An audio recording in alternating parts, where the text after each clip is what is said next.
இன்னைக்கான cinema updates Vijay தேவரகொண்டாவுடைய அடுத்த திரைப்படம். இந்த படத்துல 2 மிகப்பெரிய ஹீரோயின்ஸ். ஒரு பக்கம் ருக்மணி வசந்த், இன்னொரு பக்கம் கீர்த்தி சுரேஷ். அண்ட் இந்த படத்துக்கு டைட்டிலா ரவுடி ஜனார்தன் அப்படின்றத வச்சிருக்காங்க.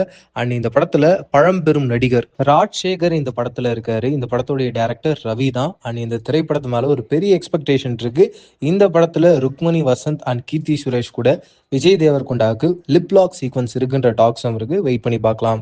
ரியோடைய நடிப்புல ஆண் பாவம் பொல்லாதது அப்படின்ற திரைப்படம் ரெடி ஆயிட்டு இருக்கு. இந்த படத்துடைய ரிலீஸை அக்டோபர் 31 பிளான் பண்ணியிருக்காங்க. அதுக்கான அஃபிஷியல் போஸ்டரும் ரிலீஸ் பண்ணியிருக்காங்க.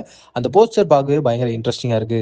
சார்பேட்டா பார்ட் 2 இந்த திரைப்படம் ரொம்ப அழகா கதையா ரெடியே இருக்கு அப்படின்றத இந்த படத்துடைய இயக்குனர் ரஞ்சித் சொல்லியிருக்காரு. கூடுதலான அப்டேட் என்ன சொல்லியிருக்காருன்னா, இந்த படம் ப்ரீக்குவலா சீக்குலான்றதை நான் இப்போ ரிவீல் பண்ணல. பட் இந்த படத்துல பாக்ஸிங் சீக்வன்ஸ் எந்த அளவுக்கு இருக்கோ அதை விட பயங்கர ஸ்ட்ராங்கா அரசியலும் இருக்கும்ன்றதையும் சொல்லியிருக்காரு. கண்டிப்பா இந்த படம் பொலிட்டிக்கலா ரொம்ப சவுண்டா இருக்கும்ன்றத அவர் இப்பவே ரெஜிஸ்டர் பண்றாரு.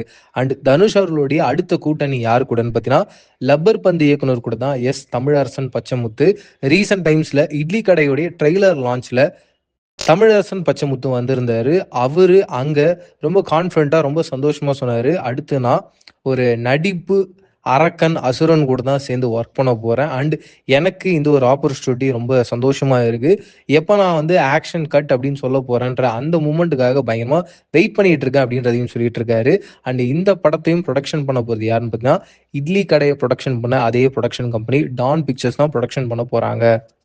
டூரிஸ்ட் ஃபேமிலியோட இயக்குனர் அபிஷாந்த் அடுத்து அவர் இப்போ முழு நேர ஹீரோவா ஒரு படத்தில் நடிச்சுக்கிட்டு இருக்காரு. இந்த திரைப்படத்துடைய ஷூட்டிங் இப்போ பயங்கர விறுவிறுப்பா திருச்சியில போயிட்டு இருக்குன்றது குறிப்பிடத்தக்கது. டாக்ஸிக் இந்த படத்துடைய ஹீரோ யாஷ். இந்த திரைப்படத்துல மிக முக்கியமான ஹாலிவுட் ஆக்டர் கேமியோ பண்ண போறான்ற டாக்ஸ் இப்போ போயிட்டு இருக்கு.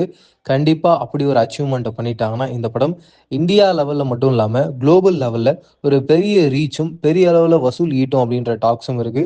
தொடர்ந்து யாஷ் தான் கன்னட சினிமாவை ஓவராலா இந்த இந்தியன் சினிமாவுக்கே ப்ரூவ் பண்ணி நாங்களும் பயங்கர ஸ்ட்ராங்கான ஒரு இண்டஸ்ட்ரின்றதை ப்ரூவ் பண்ணாரு. மறுபடியும் சாப்டர் 2 மூலயமா இன்னும் ஸ்ட்ராங்கா கேஜிஎஃப் அப்படின்றது எல்லாருடைய மனசுலையும் இடம் பிடிச்சது.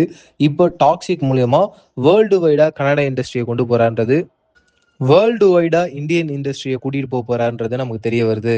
சூப்பர் சிங்கர்ல பூவையார் அப்படின்ற ஒரு சிங்கர் இருப்பாரு. அவர் இப்ப ரீசெண்ட் டைம்ஸ்ல நிறைய படங்கள்ல நடிச்சிட்டு இருக்காரு. அவரு இப்போ டைரக்டர் தமிழுடைய டைரக்ஷன்ல மார்ஷல் அப்படின்ற படம் ரெடி ஆயிட்டு இருக்கு. இந்த படத்துடைய ஹீரோ கார்த்தி, இந்த படத்துடைய ஹீரோயின் கல்யாணி பிரியதர்ஷன். அந்த படத்திலையும் அவருக்கு மிக முக்கியமான கேரக்டர் இருக்குன்ற டாக்ஸ் இருக்கு. வெயிட் பண்ணி பார்க்கலாம். ஜனநாயகன் இந்த படத்துல இருந்து எப்போ ஃபர்ஸ்ட் சிங்கிள் வரப்போகுதுன்ற ஒரு எதிர்பார்ப்பு எல்லாருக்குள்ளேயும் இருக்கும். எப்போ வரப்போகுதுன்னா, தீபாவளி அன்னைக்கு இந்த ஃபர்ஸ்ட் சிங்கிளை ரிலீஸ் பண்ணோன்னு டீம் மெம்பர்ஸ் எல்லாருமே பிளான் பண்ணியிருக்காங்க. அன்னைக்கு தான் அந்த ஃபர்ஸ்ட் சிங்கிள் வரப்போகுது. ஜோஜு ஜார்ஜ் ரீசெண்ட் டைம்ஸ்ல அவர் என்ன சொல்லியிருக்காருன்னா, தமிழ் சினிமாவில் மிகப்பெரிய டைரக்டர் ஒருத்தர் என்ன ஹீரோவை வச்சு ஒரு படம் பண்ண போறாரு.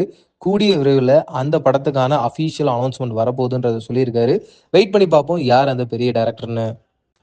டூட் திரைப்படத்துல இருந்து செகண்ட் சிங்கிள் ரிலீஸ் ஆக போகுது. இந்த படத்துடைய music director Sai Abhyankar. And முதல் முறையா சாய் அபியங்கர் அவங்க அப்பா திப்புவோடைய வாய்ஸை இந்த ஒரு சாங்ல யூஸ் பண்ணியிருக்காரு. அதன் காரணமா இந்த சாங் மேல ஒரு பெரிய எதிர்பார்ப்பு இருக்கு. இந்த சாங்குடைய டைட்டில் என்னன்னு பார்த்தீங்கன்னா, நாலூர் பூ அப்படின்றத சொல்லியிருக்காங்க. ரொம்ப இன்ட்ரெஸ்டிங்கா இருக்கு. வெயிட் பண்ணி பார்ப்போம்.